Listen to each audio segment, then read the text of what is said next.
Será que eu estou seguindo corretamente o código de ética? E agora, Rios? Fala pessoal, espero que todos estejam bem e com muita saúde. Está começando mais um episódio do E Agora Rios, a websérie mais incrível da medicina veterinária, que ensina tudo o que você precisa saber e ninguém mais te fala. Bom, meu nome é Henrique Tobaro Macedo, sou consultor de assuntos veterinários aqui na Rios e hoje o nosso tema é muito importante para todos vocês que são estudantes de medicina veterinária ou já são médicos veterinários. Bom, nós vamos ter uma conversa sobre os principais pontos do Código de Ética. E para essa conversa, ela será com o nosso time Defesa Veterinária. Aqui nós temos a Ana e a Érica. Sejam bem-vindas, meninas. Olá, tudo bem, pessoal? Oi, gente, tudo bom? Bom, é com muita alegria que mais uma vez, né, nós estamos aqui. Eu tenho certeza que o pessoal aprendeu muito da última vez. E hoje nós temos aí um tema super importante, né? Eu acredito que mais uma vez a gente vai conseguir aprender muito sobre essas questões da medicina veterinária. E, bom, já começando, né, eu queria saber aí algumas coisinhas de vocês. Bom, nós sabemos que é muito importante, né, e é muito comum os tutores levarem os pets, né, para o atendimento em outros colegas veterinários. E sendo assim, a minha dúvida é a seguinte: bom, o meu colega, ele pode alterar a minha prescrição em um encaminhamento?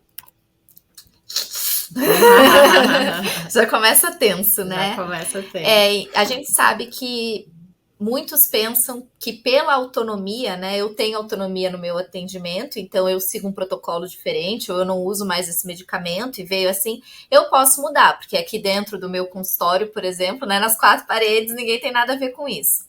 E existem sim, a gente fica sabendo, né, de histórias de profissionais que vão lá e dão pitaco, fala assim, não, que te passou isso, tá errado, eu não uso isso faz tempo, e muda. Ou que simplesmente, mesmo se não dar esse pitaco, vão lá e falam assim, olha, interessante, ok, esse meu colega encaminhou assim, mas eu vou mudar, tá bom? E mudam.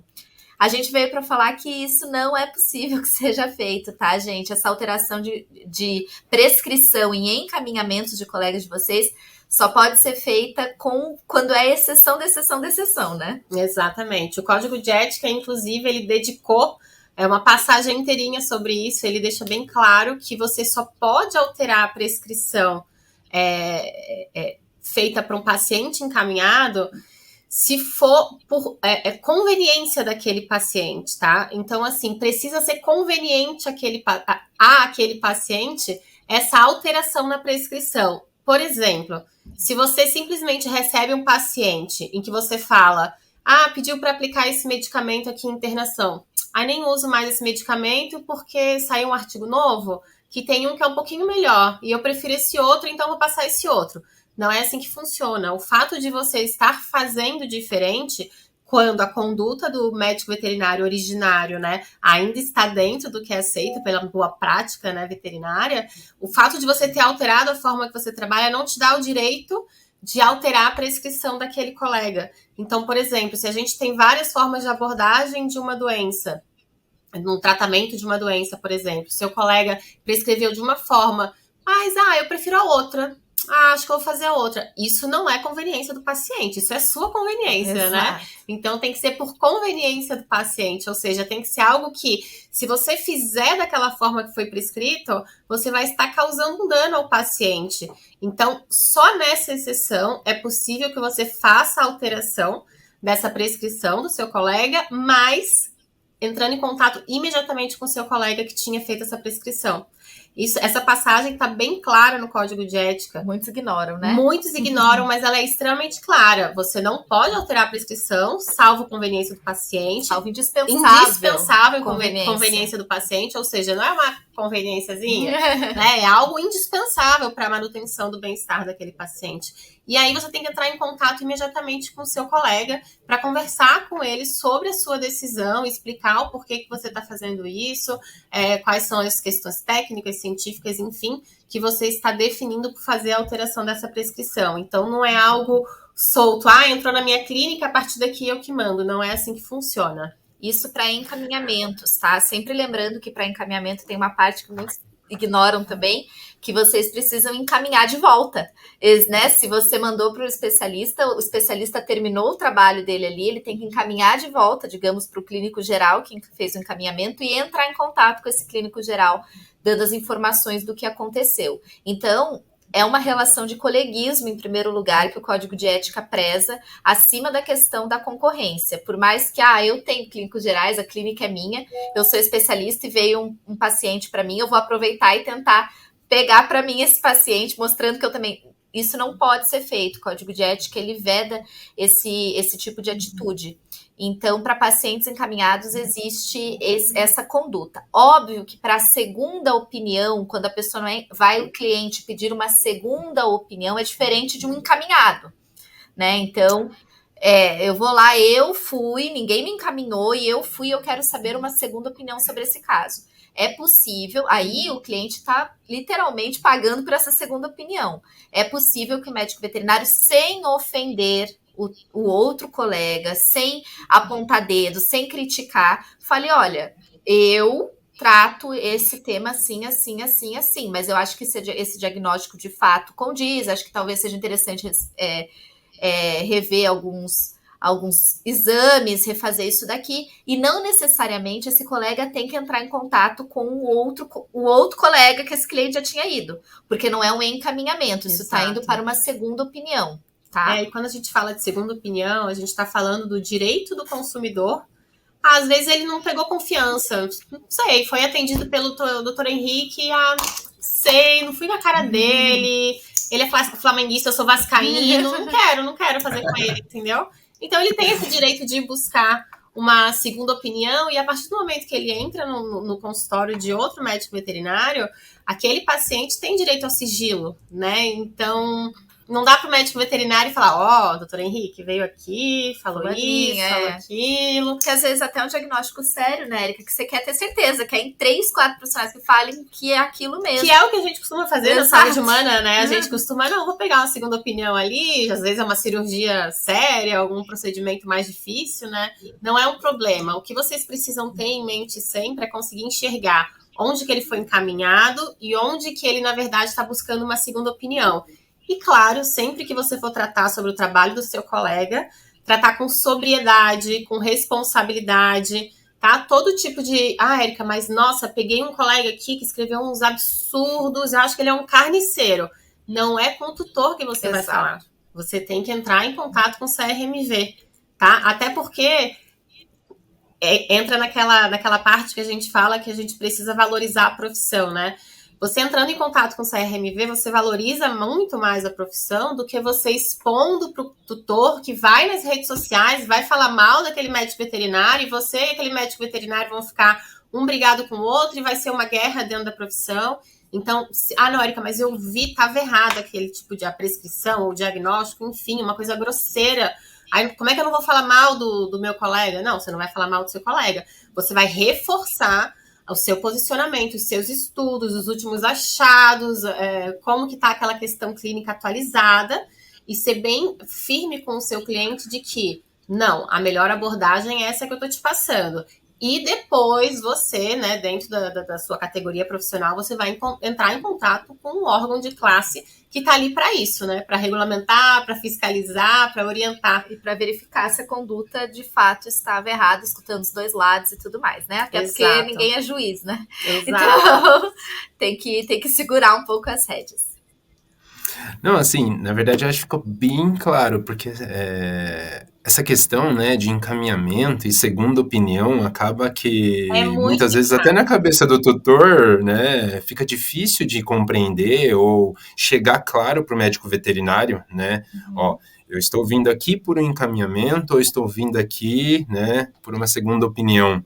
Eu acho que isso, talvez a comunicação na conversa ali, que eu acho que tem que ter essa clareza. Exato. A gente vê que os médicos veterinários, às vezes, eles não têm noção do como é importante a conversa com o cliente dele. Porque muitas vezes ele faz o encaminhamento, ele só fala assim, vou te encaminhar. E passa o telefone de um lugar. Mas o cliente não sabe o que significa isso. Vai me encaminhar, então eu tenho que ir lá, sabe? Não entende nada. Então, o que acontece nesse meio tempo? Ou você faz um encaminhamento que não é um encaminhamento, encaminho para os exames necessários. Isso não é um encaminhamento? Ou então, e você também que recebe esse paciente encaminhado não tem muita visão do que é esse encaminhamento, né? E não sabe explicar para o seu cliente o que é esse encaminhamento, que você acaba trabalhando de graça, que a gente fala, que é, por exemplo, você recebe o paciente encaminhado e não faz a cobrança de nenhum tipo de consulta ou nenhum tipo de procedimento, no máximo a aplicação de um medicamento, porque tem aquela máxima dos médicos veterinários que, não, paciente encaminhado não se cobra, né? Sendo que isso não está escrito em lugar nenhum. Porque já pagou lá pro primeiro médico veterinário, então eu não posso cobrar, né? Então aí Como eu vou cobrar de novo, né? Só que acontece, como o cliente não entende que o encaminhamento é para que seja feito um serviço específico que o primeiro médico veterinário não faz, como ele não entende isso, não é explicado a ele, de fato, quando ele vai no outro médico veterinário, ele vai com esse questionamento. Como assim? Eu já paguei? Como é que eu tenho que pagar de novo? Ele não entende que são serviços diferentes. Que tem cobranças diferentes, tem atuações diferentes. E daí, como o médico veterinário que recebe o paciente encaminhado também não sabe explicar isso, então deixa, ninguém cobra de ninguém, vamos encaminhando, quem encaminha não cobra, e assim vai indo, e é um bolo, isso... Nossa, se nem os profissionais entendem, o que a gente vai esperar dos clientes, né? Então, é importante que o cliente tenha essa clareza do que é o encaminhamento, do que esperar e até dos direitos dele, né? Porque às vezes você faz um encaminhamento, aí tá naquela questão de que ele, não peguei muita confiança, vou lá pedir outra opinião, mas chega lá com o papel do encaminhamento, não sabe explicar que é uma segunda opinião, e daí esse médico liga para o outro, mas ele não queria que soubesse, aí vira uma confusão danada, porque ninguém entende qual é o seu papel naquele processo de encaminhamento, sabe? Não, assim, eu acho que ficou muito claro para todo mundo que está assistindo agora, assim, a importância que é dessa clareza, né? Até mesmo na hora que a gente for conversar enfim, você que é estudante ainda, quando você for atender e a gente como médico veterinário receber, e eu gostaria só de chamar a atenção, assim, né, para um ponto que eu gostei muito de vocês trazerem isso de uma forma clara também. Eu, como médico veterinário que gosto de nutrição, às vezes, eventualmente, pode vir algum encaminhamento apenas para recomendação nutricional ou para elaboração de uma dieta, etc. e tal, que é a questão do retornar, né? Do você pegar e fazer um encaminhamento de volta para que a gente se converse de uma maneira clara, né? Eu achei isso muito interessante, né? Do ponto de vista em que você está reforçando as atividades de cada um, né? Até pensando sempre, gente, o que o Código de Ética visa sempre é o bem-estar do animal, né? Então, se os médicos, eles se conversam, se todas as especialidades que estão atuando, né, na saúde e bem-estar daquele animal se conversam, a chance de tratamento bem sucedido, ela é muito maior, né? Porque um vai estar sabendo o que o outro está fazendo, um vai estar pedindo a opinião do outro. Isso faz muita diferença, que tem essa conversa, às vezes técnica, que o cliente nem fica sabendo. Eu, assim, a título de exemplo, a minha cachorrinha, as médicas veterinárias acabam conversando sem eu nem saber o que elas estão conversando, mas eu sei que uma só prescreve que a gastro, que uma que só prescreve que a gastro autorizou que prescreva, e uma sabe exatamente tudo que está acontecendo, e os exames, elas se compartilham os resultados, porque ajuda todo mundo, né? Então, assim... Isso só faz bem para o animal que está sendo atendido, né? Então, o objetivo do Código de Ética é esse, é uma parceria em conjunto quando tem esses encaminhamentos. E a gente sempre fala, o encaminhamento tem que ser completo, o médico que recebe tem que entender por que aquele animal chegou ali, o que ele deve fazer com aquele animal, quais são as suspeitas, o que já está sendo feito, para de fato ser um atendimento de encaminhamento, que é algo específico que aquele outro médico não podia fazer. Porque se ele recebe só encaminha o paciente X para avaliação, é uma nova primeira consulta, ele tem que entender tudo de novo, e isso só tem retrabalho para as partes, e às vezes o que encaminhou fica bravo, porque fala assim, não, mas você fez uma consulta, eu já tinha feito a consulta, era só para fazer, mas você não deixou claro. Então, às vezes, gera aí uma briga de egos que nem precisava ter. Exato. Tá?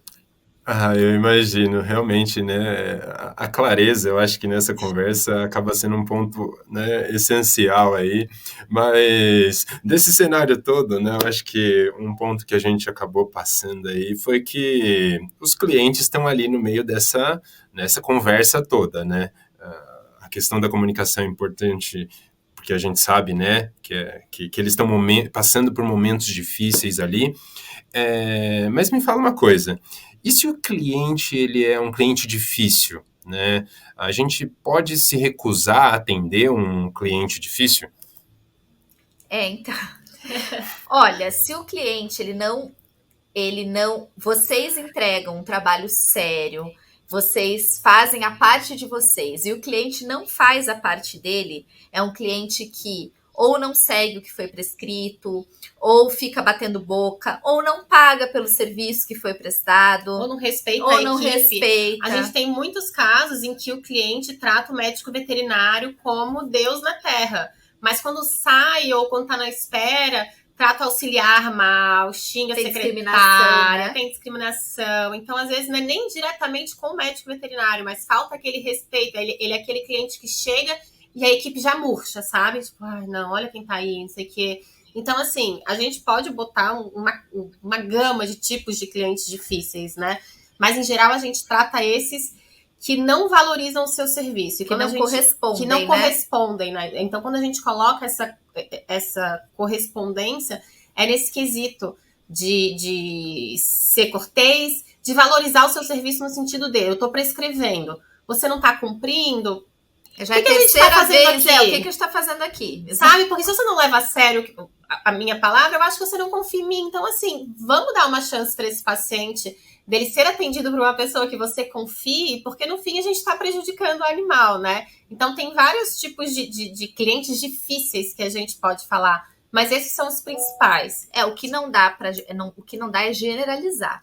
Obviamente que vai ter aquele cliente, lidar com pessoas não é fácil. Então, obviamente que vai ter aquele cliente, vamos ser sinceros aqui, chato. Pessoa chata.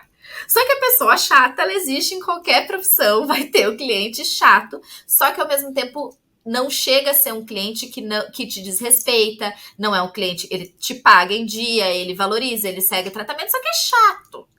Esse chato, a gente fala, gente, né? Infelizmente tá aí no rol das coisas que a gente tem que aturar, né? Passar. Agora, o que de fato atinge o médico profissional, eu vou até achar aqui, eu queria achar que eu tô com a tela aqui aberta, tô pensando como que eu vou achar esse artigo aqui. Você lembra alguma palavra, Érica? Liberdade.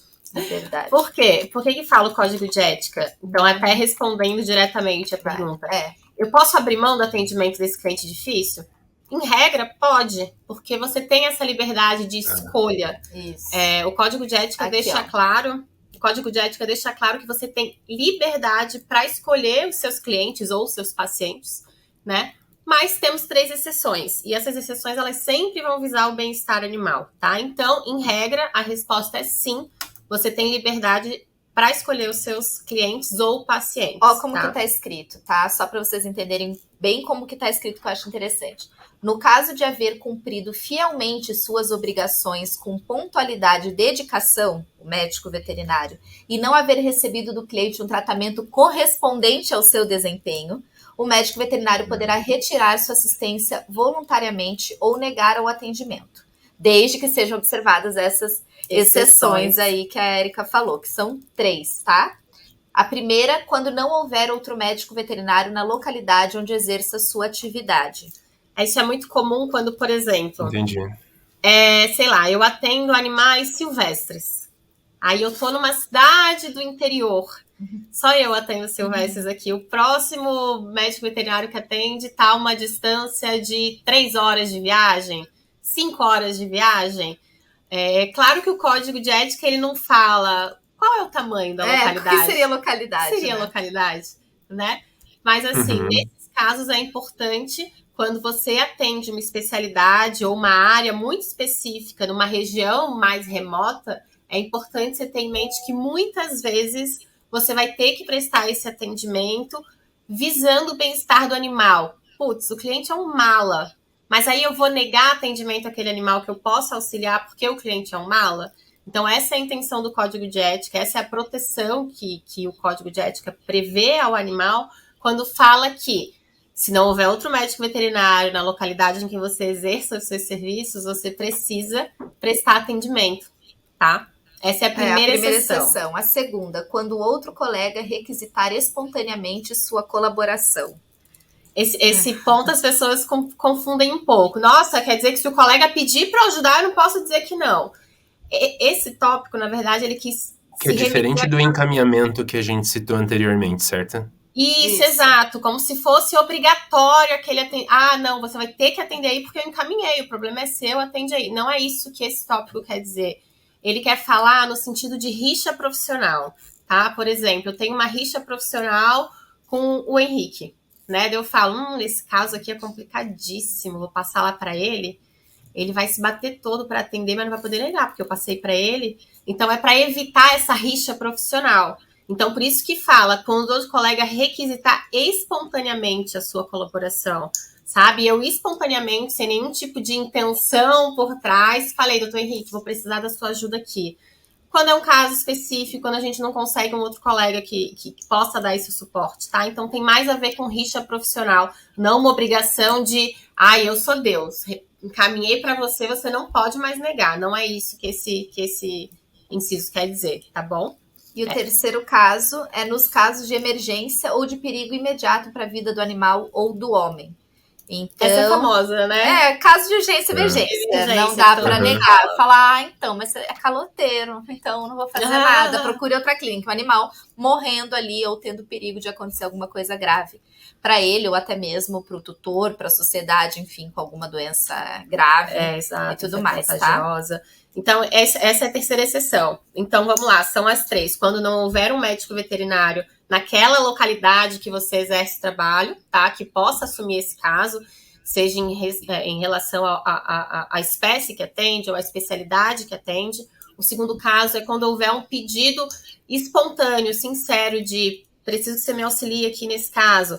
Por exemplo, também, quando na vida pessoal os médicos veterinários são brigados, mas é o único oncologista daquela cidade. Você tem que deixar de lado, pensar, doutor João, a gente não se dá muito bem pessoalmente, mas estou precisando da sua ajuda nesse caso, tá? Então, é o segundo caso, quando outro colega requisitar espontaneamente a sua ajuda. E o terceiro caso, o famoso em caso de urgência ou emergência, não dá para negar. E aí vem aquela dúvida, né, Ana? Tá, então o cara nunca me pagou, aí vem aqui na emergência, eu tenho que atender de graça. Gente, não é isso. A gente precisa fornecer uma chance para aquele animal. Então, se ele está em emergência, o seu cliente é um cliente difícil, indesejado, ele entrou lá e o animal está em emergência, estabilize o animal para então tentar ou uma remoção, ou um encaminhamento, enfim, nem que seja para um hospital público. A gente sempre fala, né? A gente sabe que os grandes centros é que acabam contando com esse tipo de serviço, mas é sempre importante, principalmente quando se trabalha num local pequeno, que você já pense, já saia da faculdade pensando, não, se acontecer isso, eu posso ter... Tem uma clínica popular. Uma clínica popular, ou eu posso ter uma ONG, eu posso ter... Sabe, a gente precisa ter essas soluções, porque muitas vezes o poder público, muitas vezes não, a maioria das vezes o poder público não consegue dar esse suporte que a gente precisa, né? Então vai acontecer muitas vezes de você ter que atender um cliente difícil que você não gostaria, mas para salvaguardar o bem-estar do seu paciente, você precisa fazer aquele atendimento quando a gente fala, por exemplo, nesses casos de urgência e emergência. Não, perfeito. Assim, não, realmente, né? A gente, quando sai, a gente idealiza muita coisa, né? Acha que vai ser tudo lindo, etc e tal. E aí começa a ter essas situações. Assim, eu tinha... Até as clínicas em grandes centros, como é aqui em São Paulo, que tem várias opções públicas de atendimento, elas têm dificuldade em fazer essa transferência do paciente, porque o serviço público ele acaba falando, não, se já está internado aí, não vou fazer transferência, eu vou atender outros que não estão assistidos por enquanto. Então, a gente sabe que é difícil. Por isso que muitas vezes é bom a gente ir se precavendo, entendendo como funciona, com quem que eu posso contar, se tem alguma ONG que consegue me ajudar, algum hospital popular, algo nesse sentido, para eu conseguir me desfazer desses gargalos aí que vão surgir no dia a dia, né? Não tem como. Principalmente, de novo, se você atua numa área menor, que não é um grande centro, que tem poucas opções, né? É mais complicado. Tudo mais complexo, sim. Eu acho que realmente acaba sendo um ponto ali, né, que eu, olhando, né, assim, para a discussão em si, você olhar para quem você está cuidando, né? Tem ali o tutor que está fazendo o papel, né, de levar o animal, mas no fundo a gente acaba tendo um cuidado com o animal. Então, nesse momento, talvez o nosso cuidado com o animal acaba superando, né, Porque o toda animal a não pode nem se divergência. defender, né, gente? Ele não pode ser culpado pelos Exato. atos Mas humanos. isso, a gente gosta de falar que isso não quer dizer que você tem que Não, trabalhar por trabalhar de amor, graça, né? Que as não. pessoas... Perfeito. A gente É passou esse o uma ponto que eu ia comentar. Eu falei assim, Exato. putz, A mas e aí, né? Até onde chega esse ponto, né? A gente participou de uma palestra, eu não lembro qual foi o palestrante, mas ele falou assim: trabalhar com amor é diferente de trabalhar por amor, né? Então, assim, é Perfeito. comum o nosso cliente, eu já me incluo aí nos médicos veterinários, mas os seus clientes, eles falarem assim: nossa, mas você fez faculdade veterinária, não foi por amor, porque você ama os bichos? Como é que você não vai atender agora? E a gente fala... Gente, sim, né? Assim como médico da saúde humana também é encantado. Mas é encantado pelo organismo humano e busca estudar aquela área, né? Mas isso não quer dizer que tem que atender de graça. Então, Érica, poxa, esse caloteiro tá me devendo aqui 3 mil reais faz um tempão, me ignora, fala mesmo na minha cara que não vai me pagar. Aparece com um paciente aqui, eu tenho que internar mesmo assim. Você tem que receber esse paciente, estabilizar, buscar meios, né, de conseguir liberar esse paciente com segurança para um outro local. Essa é a parte que entra do animal não ter nada a ver com o dono. Isso, é essa a parte parte. de não deixar ele morrer por causa de uma atitude do dono. Exato. Mas Perfeito. depois você tem todos os instrumentos jurídicos e administrativos para você fazer a cobrança desse cliente, né? Então você pode fazer cobranças extrajudiciais, você pode fazer negativação de débito, você pode entrar com cobrança judicial mesmo, e muitas pessoas falam, não, mas é porque ficou em 1.500 a conta, só para eu contratar um advogado é mais caro que isso. Então, mas você pode no juizado especial também fazer a cobrança desse valor. O juizado especial, até 20 salários mínimos, você não precisa contratar um advogado. Então, a gente sabe que é mais chato, mas fazer a forma correta é sempre mais difícil, né? Mas existem meios de você fornecer esse acalento ao seu paciente, que está ali necessitado e não tem culpa do dono que tem, e ao mesmo tempo depois você receber pelo trabalho digno que você faz, que você prestou, tá? Então tem formas para isso, tá? Perfeito, perfeito. Acho que, né, às vezes a gente acaba não sabendo dessas situações e dos recursos que a gente tem para buscar os nossos direitos, enfim, né? Eu acho que é importantíssimo, mas eu queria chamar a atenção para um ponto. Estamos falando aqui, né, dos clientes, né, dos tutores, etc e tal, mas e se eu tiver um animal que ele é muito bravo? Né? Se eu tiver ali, o animal né, que é difícil aí, né? O animal que é difícil, exatamente. Como que a gente faz? Então, não tem nada explícito, tá, no Código de Ética que fale sobre isso.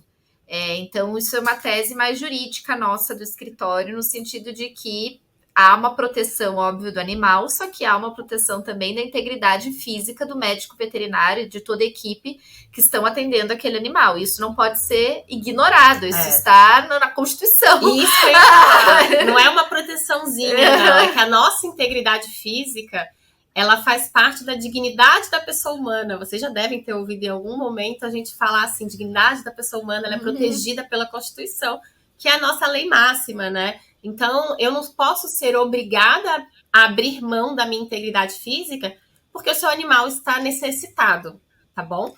O que a gente fala, né? Que o fato de eu não ter obrigação de abrir mão da minha integridade física não me retira os outros deveres como profissional. Por exemplo, eu preciso deixar esse animal adoecer a ponto de ter que ser atendido sempre em emergência porque ele é um animal brabo? Ou eu, sendo técnico da área, ao verificar que aquele animal, ninguém consegue encostar nele, nem o tutor, pô, dona Maria, vamos conversar? Eu tenho um colega médico veterinário comportamental, a gente tem adestrador, né? Então, assim, antes dele ficar doente, antes de eu precisar sedá-lo, porque pode ser necessário sedar também, Sim. e tudo bem, né? Os Desde que anestesistas... tem um consentimento, tá tudo certo. Os anestesistas estão aí para isso, né? Então, para nos auxiliar nisso também. Porém, para eu nem chegar nessa parte de sedação, por exemplo, pra de um fazer uma coisa emergencial, básica, né? para fazer uma consulta básica, onde eu vou lá manter a saúde daquele animal, eu não consigo encostar nele. Qual que é seu papel como médico veterinário? A pessoa que entende daquele assunto. não é encaminhar esse paciente para que a gente consiga entender o que está causando esse comportamento tão agressivo nele, a ponto de eu não conseguir fornecer um atendimento de saúde, que é uma coisa básica para aquele animal. Então, vocês precisam botar na cabeça do tutor que, olha, esse comportamento não é saudável para ele, porque retira dele muitas possibilidades de atendimento médico. Então, vamos tratar esse comportamento para daí a gente conseguir, lá na frente, tratar desse animal, ao invés de esperar ele estar numa emergência e eu ter que sedar sem um exame prévio, sem saber se vai ser bom, ou ele idoso, eu tendo que sedar, que a gente já sabe que a sedação, o risco é maior, esse tipo de coisa. Então, vamos trabalhar. Então, o papel do médico veterinário, a gente sempre fala, não é ser domador de fera, de forma alguma. Mas é o dever do médico veterinário bem instruir aquele tutor sobre o que pode ser feito para que aquele paciente ele seja manejável. Consiga ter algum atendimento médico veterinário. Então também não é só ignorar. Exato, seria muito fácil. Eu não sou obrigada a atender esse animal. A Constituição me protege, né? Então eu não vou atender não. Tchau. A gente entende que tem sim uma responsabilidade adicional. Isso é algo que a gente entende, tá? A gente até já falou sobre isso no Instagram e tiveram opiniões favoráveis e opiniões contrárias ao nosso entendimento. Mas o nosso entendimento continua sendo esse. De que também não é tão simples a ponto de falar, ele é super agressivo, eu não sou obrigada a fazer esse atendimento, tchau. Uhum. Poxa, será que até aí só que vai a responsabilidade médico veterinário? De novo, vocês não precisam se colocar em risco, tá? Se esse animal pode se inferir a integridade física de vocês não precisam fazer o atendimento. Mas a gente entende que tem sim que ter pelo menos tentativas de achar uma solução, nem que seja a médio e longo prazo, com esse tutor, para que esse animal não fique sem assistência médica veterinária. Também não é legal ignorar que esse animal não está podendo ter uma assistência médica veterinária, sabe? Tem gente que nos procura até falando assim, eu posso negar, já deixar claro, não atendo pitbulls. Tem problema eu já dizer que não atendo uma raça específica? E a gente fala, de novo, entra aí, né, a sua liberdade de atender o cliente / paciente que você quiser, mas em contrapartida, cadê a sua responsabilidade como médico veterinário? Será que você não consegue achar outros meios? Por exemplo, a pessoa marcou a consulta, qual que é a raça do animal? A gente já sabe que é uma raça que tem uma predisposição de ser mais agressiva, então, olha, dona fulana, preciso que você traga com focinheira, assim, assado. Se você não conseguir contê-lo durante a consulta, eu não vou poder fazer o atendimento. Então, você pode colocar as suas regras como uma clínica privada, enfim, essas são minhas regras de atendimento, passa previamente, claro, né, e também visando, além de organizar o seu atendimento, a sua proteção física, mas é interessante você permitir a chance desse animal ser atendido, tá? Então a gente não que seja vedado, mas a gente não acha legal e não indica que você já coloque uma vedação expressa de não atendo pitbull. Tal raça, até porque a depender do treinamento, da vida desse pitbull, por exemplo, pode ser mais dócil do que um pincher. Então tem que... acaba sendo injusto com o animal, né? Imagine se todas as clínicas fizerem isso, esse animal fica sem assistência à saúde dele, sem uma possibilidade de ter um preventivo, só vai ser atendido em caso de urgência e emergência. Então... E não é isso que o Código de Ética prevê, quando ele coloca o médico veterinário como um grande fomentador do bem-estar animal, né? Então, não parece que bate com o intuito do Código de Ética vocês já abrirem mão, assim, de atendimento de uma raça específica, por exemplo. Não, assim, eu acho que o ponto dos cuidados eu achei muito legal e eu acredito que muitos acabam até, né, já considerando, porque pode ter passado por situação semelhante, então, às vezes, alguma recomendação assim, mas eu queria chamar a atenção para a questão das instruções, né? Assim, vocês trouxeram muito forte e eu, particularmente, né, pensando sobre o assunto agora e da forma como que vocês trouxeram, as instruções são importantíssimas, né? Como que a gente está instruindo aquela pessoa que está cuidando de um animal? Às vezes ela não tem informação, né? Às vezes ela não sabe como lidar, né? Principalmente o mais comum que eu acredito que deve acontecer dentro de casa, o animal é super carinhoso com o tutor, né? E aí chega lá, nossa, mas por que com o veterinário é diferente, né? Nossa, mas ele muda. Enfim, talvez essa instrução, mais uma vez, para que os tutores saibam ali, né? Como manejar o animal, um etc. profissional adequado para ajudar, né, nesse ponto de comportamento, claro. Perfeito, Nessa eu hora acho que a gente fala que os profissionais eles têm que trabalhar juntos, que é interessante para toda a classe, né? Porque eu não consigo prestar meu serviço porque eu não consigo atender o paciente. Então eu vou perder aquele valor de todo aquele atendimento que eu poderia dar ao longo dos anos de vida daquele paciente. Mas se eu conto com o meu colega, que é um colega também ético, que vai receber aquele animal encaminhado para ver a questão comportamental e depois vai me devolver com tudo que foi feito naquele período, o que está sendo implementado, a gente continua, nós dois aqui, ó, tendo pacientes e atingindo o bem-estar animal, sabe? Então, quando a classe, ela se une, né, a categoria se une para trabalhar em conjunto pelo bem-estar animal, eles também conseguem se valorizar mutuamente. É bem interessante pensar dessa forma, sabe? Porque é impossível, assim como na advocacia, a gente não consegue atender todas as áreas, nem quero atender todas as áreas, não dá, né? Cada um tem sua predisposição, cada um, o coração vibra mais por uma área, né? Só que, assim como a medicina veterinária, o direito é um todo, né? Enfim, ao longo da vida de um cliente nosso, ele vai necessitar de várias áreas. É muito mais interessante eu ter apoio de outros profissionais para manter aquele cliente bem atendido do que eu não vou passar para ninguém e vou deixar ele morrer na praia com esse problema. É a mesma coisa na medicina veterinária. Eu acredito que nem é um tópico que a gente vai se aprofundar aqui, mas assim, tanto que a gente nota aí, né, que existem muitos veterinários se profissionalizando para trabalhar com felinos, outros só com caninos, enfim, né, acaba tendo isso até mesmo por conta da facilidade, de como instrui, etc e tal, né, então acho que esse Onde acaba o coração sendo... bate mais forte, né?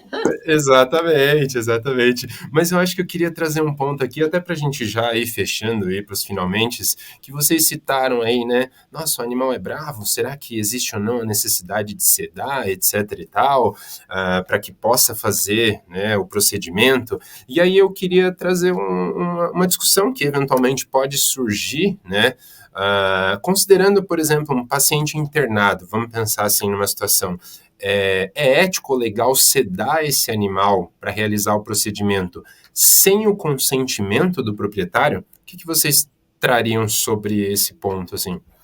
Falando do código de ética, né, que é o nosso tema principal, o código de ética diz que é obrigação do médico veterinário obter autorização, consentimento expresso do tutor para realizar procedimentos no animal, salvo nos casos, de novo, né, de urgência ou emergência, né, nesse risco iminente, né, de que haja alguma perda do animal, tá, ou de morte mesmo. Então, o que isso quer dizer? Quer dizer que para qualquer coisa que dê para esperar, basicamente isso, que dê para esperar e essa espera não vai causar um mal muito grave ao animal, é necessário obter o consentimento. Como que a gente trabalha aqui, por exemplo? A gente sempre instrui os nossos clientes a terem um termo de consentimento específico para internação, né? Falando desse caso da internação, em que lá vai estar escrito, por exemplo, que a internação envolve uma série de procedimentos, de exames, eventualmente de necessidade de procedimentos anestésicos, e que o tutor está ciente disso, e que ele dá autorização para que todos esses procedimentos sejam feitos sem que ele seja, que fique sendo interferido, né? Tô no trabalho e fica me ligando, posso aplicar tal remédio? Posso fazer tal coisa? Vou levar para o exame de sangue, eu posso, mandando documento. Isso inviabiliza também o trabalho da internação, né, o dia a dia de uma internação, e também acaba incomodando bastante o tutor. Então, já antes se explica tudo que pode acontecer naquela internação de geral, né, e fala, tá tudo bem, você tá ciente, você concorda que esse animal fica internado? Concordo. E daí, os consentimentos específicos, a gente só fala para pegar quando é algo muito eletivo dentro da internação. Por exemplo, a gente percebeu aqui de madrugada, a gente fez um diagnóstico, pegamos um exame, tal, que ele tá com problema cardíaco. O ideal seria operar o coração. Porque a gente acha que pode estar desencadeando outras coisas, mas assim, também tem esse outro problema aqui. Então, né, você que decide se você quer operar ou não o coração. Aí você pega uma autorização específica para a realização dessa cirurgia, por exemplo. A mesma coisa de um exame muito específico, muito invasivo. Então, olha, o ideal seria sempre quando dá para esperar, tá? Agora, no geral, os procedimentos de dia a dia de internação e as coisas que não dão para esperar, a gente entende que se tem um termo geral antes, dando o ok para esses gerais, e se é urgência e emergência, que não precisa pegar autorização para tudo, né, Erika? Senão fica um negócio meio inviabiliza, Não entra, não né? anda, a internação Não não anda. Agora, pode acontecer de, putz, eu internei e não tinha esse termo de internação antes, o que eu faço? Aí entra nessa regra que a Ana estava falando. Ah, dá para esperar? Dá para falar com o tutor antes de começar a fazer? Tranquilo, pega a autorização, não tem problema nenhum. Ah, não, Érica, Ana, questão de urgência, teve agora uma disfunção, a gente precisa fazer agora. Vou ter que entrar em contato? Não, porque é um caso de urgência e emergência, o código de ética, ele te libera desse pedido de procedimento, de consentimento prévio. Mas, se der para estar todo redondinho, sempre com esse termo pré-assinado, é menos dor de cabeça, porque a gente sabe que os tutores, naquela emoção, às vezes, de ver uma complicação ou da perda de um bichinho, eles sempre vão buscar um motivo, o porquê que isso aconteceu. E o porquê normalmente vai passar pelo médico veterinário, entende? Então, quanto mais vocês estiverem precavidos documentalmente, infelizmente hoje é uma realidade. A gente sabe que a atividade médica, no geral, humana ou animal, ela sempre foi muito oral, né? Sempre teve muita conversa, muita explicação e pouco documento. E com o passar dos anos, com a judicialização da saúde, isso foi se invertendo, porque a justiça exige que a gente comprove que aquilo foi falado. A justiça, ela só trabalha com provas, né? Senão, seria complicado. A gente ia ficar recebendo processos toda semana de pessoas que não têm provas contra nada da gente, inventando, e a gente ia estar passando por todo aquele estresse. Então, sim, a justiça vai exigir provas. E como a justiça ficou mais acessível a todos, né, seja a quantidade de advogados que nós temos formados hoje, seja defensorias públicas em todos os estados, então, como a justiça ela é mais acessível, é mais comum a gente receber esses processos. E recebendo esses processos, eu preciso ter a prova do que foi dito, a prova que ele autorizou. Então, por isso que a gente acabou, alguns médicos veterinários falam até burocratizando mais essa área. Mas é interessante, nós particularmente achamos que é uma forma de profissionalizar a profissão de vocês, é interessante, e também de vocês terem um diálogo mais aberto com o cliente, porque a partir do momento que você coloca para ele os riscos dos procedimentos, que para você ter o consentimento, ele precisa saber os riscos, né?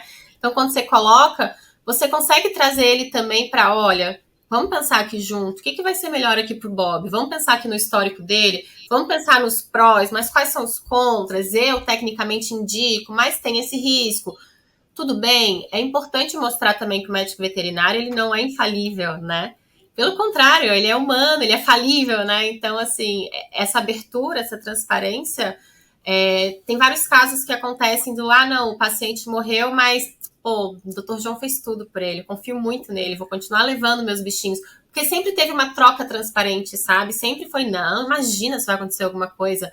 Não, sempre foi muito aberto dos riscos, mas eu acho que vale a pena porque o benefício é maior. Enfim, nos parece que apesar de, no primeiro momento, até um novo costume dos profissionais, né, de apresentar documentação e termos, e de conversar, principalmente conversar, porque o termo, ele nada mais é do que colocar num papel o que vocês conversaram, né? E a gente sempre fala, por que vocês têm medo de termo? Vocês não falam que tem risco de morte? Quem tem medo é porque não conversa com o tutor. Daí tem medo, porque daí chega um documento com um monte de risco. Então, é para trazer a documentação para vocês, sabe? Para somar, para profissionalizar, para até mostrar, eu acho interessante, porque mostra a quantidade de benefícios, a quantidade de risco, às vezes detalhes de como o procedimento é feito. O tutor começa a te ver de uma maneira diferente, assim, nossa, é difícil isso, né? Nossa, que interessante, como o doutor conhece, como... Isso é muito legal para profissionalizar, para valorizar a profissão de vocês, sabe? Não, acho ótimo, assim, inclusive eu acho que nesse ponto que vocês discutiram traz confiança, né, para a atividade que está sendo feita, né, assim, nossa, eu estou deixando ali e tem todo um rigor que está sendo feito, todo um cuidado que está sendo passado, enfim, eu acho que essa clareza é muito importante, assim, assim, bom, eu sei que a gente poderia continuar aqui, né, durante muito tempo, né, eu tenho certeza que vocês teriam assuntos aí para a gente conversar uma tarde inteira, mas eu queria ver se vocês conseguiriam aí dar uma dica, não sei, para todo mundo que está assistindo a gente, seja estudante, seja médico veterinário, deixar uma dica aí para a gente fechar aí com chave de ouro. Olha, a gente sempre fala, né? Conheçam, nem que seja o basiquinho, mas conheçam o código de ética de vocês, conheçam as resoluções do CFMV sobre a profissão, para vocês não correrem riscos desnecessários que vocês nem sabem que estão correndo, né, no dia a dia da profissão de vocês, para vocês atuarem de uma forma que valorize a profissão de vocês. E para que vocês possam ter mais autonomia, mais certeza na hora de quando acontece algum problema, né? Então, a gente fala muito que o código de ética ele vai trazer princípios. E a partir do momento que você tem em mente esses princípios, vai acontecer uma situação completamente inesperada. Que não vai estar no código de ética. Que não vai estar no código de ética, porque se o código de ética fosse prever tudo que pode acontecer com vocês, ele ia ser infinito, né? E aí você, com base nos princípios, você vai conseguir respirar e pensar, calma, mas se eu tenho o princípio de não fazer mal ao meu paciente, de prezar pelo bem-estar dele, o que eu tenho que fazer nessa situação? Exato. Sabe? Ah, não, eu tenho liberdade para escolher meu paciente, meu cliente, mas esse caso é um caso de emergência, então será que eu posso negar atendimento? Bom, acho que não, mas vou estabilizar e depois correr atrás dos meus direitos. Então, você conhecendo minimamente o código de ética, você consegue se sair melhor das situações que vão te pegar no dia a dia. Porque é impossível vocês decorarem, porque vocês estão preocupados de fato em melhorar o atendimento de vocês. E aí hoje em dia a gente tem que manter uma empresa, a gente estuda marketing digital, e daí a gente tem que se atualizar tecnicamente, daí você está fazendo uma prova para conseguir entrar numa residência, enfim, a gente sabe que não é fácil, né? Isso só profissionalmente, né? Fora a vida pessoal, né? Mas se você tiver um tempinho sempre, de vez em quando der uma lidinha para que você tenha em mente alguns princípios, isso vai te trazer mais segurança para atuar, você ter um pouquinho desse conhecimento. Então, seria a principal dica que a gente daria, né? Principalmente em relação a essa aula de hoje sobre o código de ética. Perfeito. Nossa, assim, amei. Gostei muito.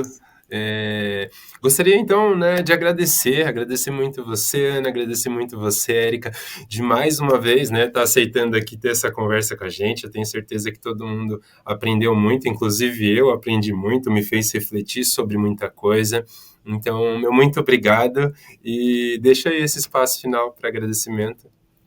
A gente que agradecemos novamente o convite, é uma honra trabalhar com a Rios, né, e estamos à disposição para a gente ter essas conversas que agreguem aí para a profissão de vocês. Estamos à disposição também no nosso escritório. Para quem não nos conhece, né, nós temos o perfil do Instagram chamado Defesa Veterinária, e o nosso escritório se chama Dantas e Martins, somos especializadas em Direito Médico Veterinário. Gente, obrigada pela confiança, a gente gosta muito de tratar sobre essa área, é algo, como a gente falou, é o que faz nosso coração bater também. Então, é um prazer estar aqui com vocês. Agradecemos super a oportunidade e a confiança no trabalho. Até a próxima, gente. Até a próxima. Obrigado. Tchau, gente. Rios, muito obrigada pelas excelentes informações sobre o Código de Ética.